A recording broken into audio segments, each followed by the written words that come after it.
औज़ुबिल्लाहिमिनश्शैतानिर्रजीम बिस्मिल्लाहिर्रहमानिर्रहीम। आऊं आहियां अवांजी सिंधी जी टीचर मुशफ़क़तुन्निसा। अवां सभिनि खे क्लास 6 में भलीकार चऊं था। अॼु खां असांजो ऑनलाइन क्लासिस स्टार्ट थींदियूं, जंहिं में सभ खां पहिरीं अॼु असां पंहिंजो टॉपिक ॾिसंदासीं।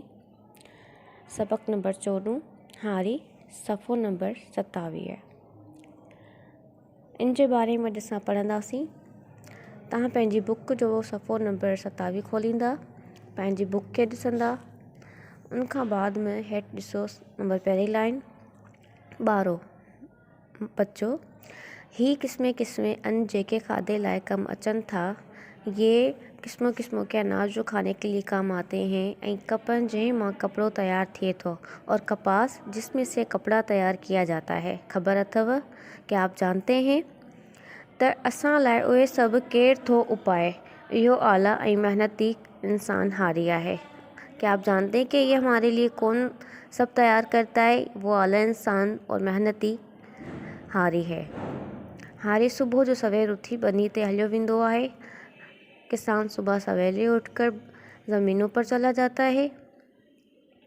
सॼो ॾींहुं मेहनत करे रात जो घर मोटी ईंदो आहे। सारा दिन मेहनत करके रात को घर वापस आता है। गर्मी हुजे या सर्दी हुजे, गर्मी हो या सर्दी हो, हू पंहिंजे कम खां कॾहिं भी कीन न गुसाए।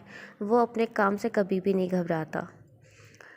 हू ज़मीन खेड़े उन में ॿिज छटे ऐं पोइ उन खे पाणी ॾींदो आहे, जेसीं ताईं ॿनी पची रास न थिए ऐं लाबारो न पवे, तेसीं ताईं रात ॾींहुं पियो उन जी निगरानी कंदो आहे। मतलब वो क्या करता है, ज़मीन को खोद कर उसमें बीज वगैरह डालकर उसे पानी देता है, और जब तक वो जो है ज़मीन तैयार न हो तब तक वो उसकी निगरानी करता है।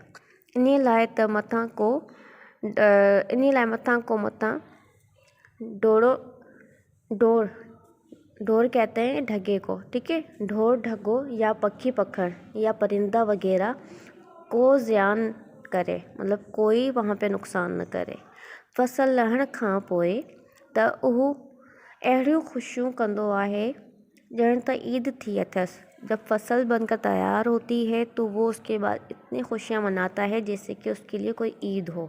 छाकाणि क्योंकि बटीह महल पैदाइश मां खेसि संदसि हिस्सो मिलंदो आहे। जब वहाँ पे फसल की बट्टी होती है तो उसको उसमें से हिस्सा दिया जाता है। अब आप नेक्स्ट पेज पर आ जाएंगे, पेज नंबर 28 पर। हारी ॾींहुं रात मेहनत करे पंहिंजे मुल्क जी पैदावार में इजाफ़ो आणे थो। हारी दिन रात मेहनत करके अपने मुल्क की पैदावार में इजाफ़ा लाता है।